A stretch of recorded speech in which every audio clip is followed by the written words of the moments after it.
D-Lo 404 Boxing. Shout out to the LDBC. Shout out to Morrow's Corner, Trey X, and the whole Block fam.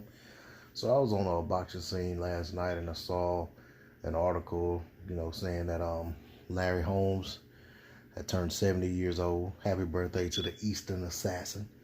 And they were talking about that during the interview with him. They actually was reporting on an interview, and Holmes actually said that the one thing he wants from the sport of boxing is to be introduced at a fight.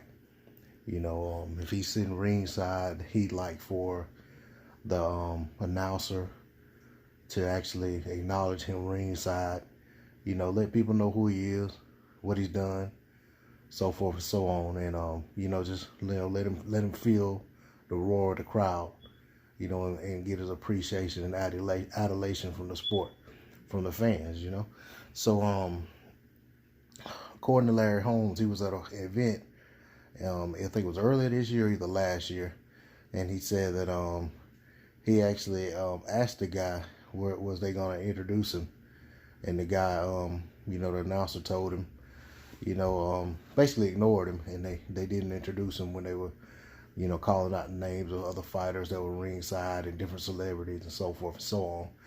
And, I think he felt disrespected, slighted. And, he just says, he wants that appreciation from the sport.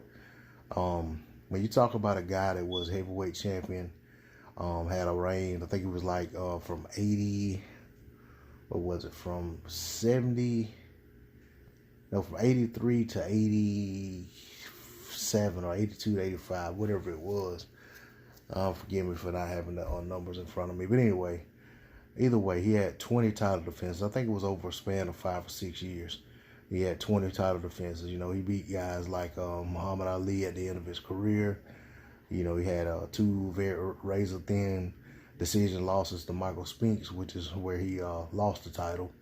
But he also beat the likes of Ken Norton, Ernie Shavers. I mean, the list goes on. I mean, he fought some, pretty notable guys from the kind of like the holdovers from the era prior to him. And then during his era, there was no one that could compete with him. He pretty much was the guy, and he dominated. And, he's very underrated and underappreciated as a heavyweight champion. The man had a jab that, could carry the day. One of the best jabs in boxing history, and the man's just very underappreciated for who he is and what he was to the sport. And, part of that, has to do with the type of personality he had. He kind of kept to himself. He was kind of standoffish at times, but the reality is that the man needs to be appreciated and respected for what he did when he was a heavyweight champion, and also just throughout his career. I think he was a great ambassador for the sport. I think he carried himself well. Wasn't one of those guys caught up in a bunch of scandal or stuff like that. I think he was a great representation of what a heavyweight champion is supposed to be. So, to all respect goes to the Eastern Assassin, Larry Holmes. Once again, I want to say happy birthday to him. And I hope that the sport of boxing appreciates him while he's still here with us, and gives him his just due. That's all I got to say on this D-Lo 404 Boxing. I'm out. Peace.